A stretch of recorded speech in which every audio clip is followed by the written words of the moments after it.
বাংলাদেশ বার কাউন্সিলের সদস্য পদে অনুষ্ঠিতব্য নির্বাচনে প্রার্থী হওয়ার ঘোষণা দিয়েছেন সুপ্রিম কোর্টের জ্যেষ্ঠ আইনজীবী ও বাংলাদেশ জামায়াতে ইসলামীর কেন্দ্রীয় কর্মপরিষদের সদস্য অ্যাডভোকেট মোহাম্মদ শিশির মনির। মঙ্গলবার রাতে নিজের ভেরিফাইড ফেসবুক প্রোফাইলে দেওয়া এক পোস্টে তিনি এ ঘোষণা দেন। ফেসবুক পোস্টে অ্যাডভোকেট শিশির মনির লেখেন, বুধবার বাংলাদেশ বার কাউন্সিল নির্বাচনের জন্য মনোনয়নপত্র কিনব ইনশাআল্লাহ।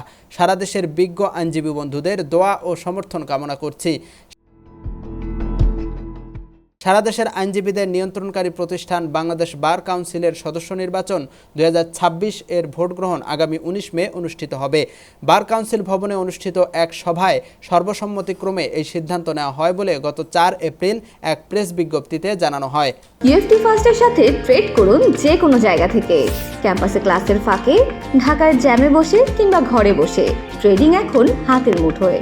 তাই ট্রেড করুন যখন খুশি, যেখানে খুশি।